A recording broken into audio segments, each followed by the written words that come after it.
So circuit elements with dependent sources often confuse people. And this is always, and it almost kind of scares them because like, now I have a current source, but it's dependent on some voltage elsewhere. I have a voltage that's dependent on some current elsewhere, and just trying to make sense of it. So I wanted to put together an example that would kind of walk through a potential kind of circuit that we might imagine that has a whole bunch of sort of independent and dependent source, basically in this case dependent sources primarily. And this makes it kind of interesting because you have two dependent sources and two resistors. And clearly one of the things we see is that we have an input voltage here, we have an output here, so those are things we're going to look at and try to pay attention to. We define this voltage V1, but I imagine initially when you look at this, if you haven't done a lot of circuits before, you think, oh my gosh, this is really weird looking. This does come from really typical circuits. I'll come back and explain it a little bit later, but this is a very classical transistor-based circuit that gets used. So I didn't make this up. This is something that you typically would typically see.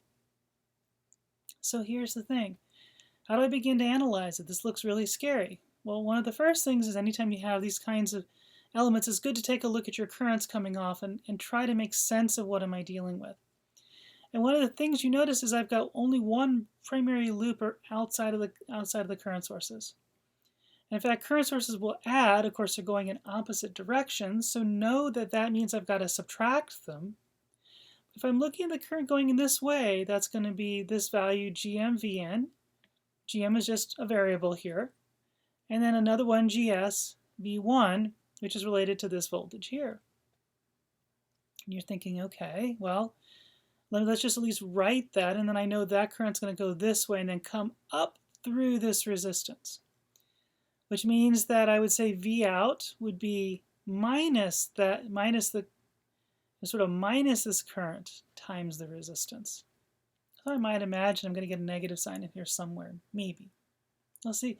Again, the thing is, if you're not sure, keep everything consistent and then just analyze from there, because if it's consistent, it will all work itself out. Even if you choose, oh, voltage was positive and I chose it negative, it'll still be fine as long as you're consistent with all your notation.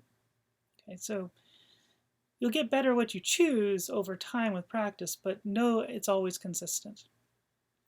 And so you begin here by saying, well, I've got this current going through this resistor, so I can actually solve for V1, because this has V1 in it, this has V1.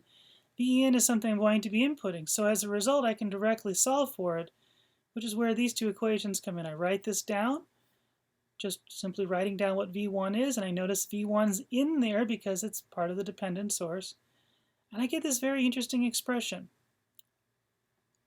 which is GM R1 over the sum of things. And you think, okay, that's interesting.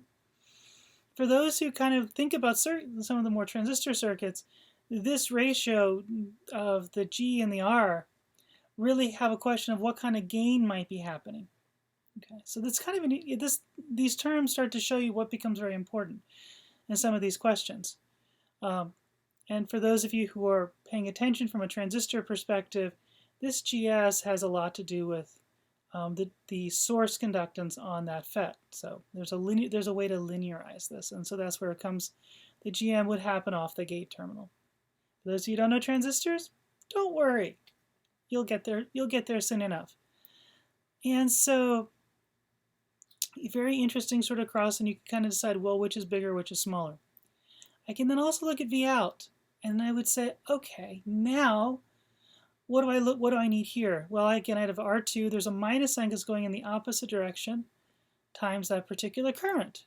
And I think, okay, that makes it interesting. Now, from here, then I would end up substituting in and working my way through the math. And what I find for V out is this very interesting expression at the end.